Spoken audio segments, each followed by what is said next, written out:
Je me trouve à l'Assemblée nationale parce que la France a perdu quelque chose de très précieux, sa capacité à nourrir sa propre population. C'est grave et vous pouvez nous aider à changer ça. Saviez-vous que notre pays cultive presque 2 fois plus de blé que ce qui est nécessaire pour produire toutes les pâtes que l'on mange en un an, mais que 3/4 des pâtes que l'on consomme viennent de l'étranger ?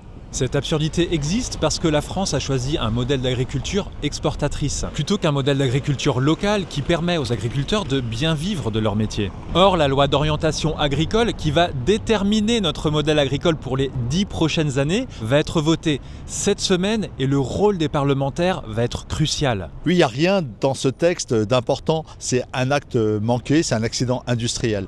Nous devions avoir une loi d'orientation pour les 20 ans à venir. L'enjeu, c'est le mur climatique et c'est la falaise démographique.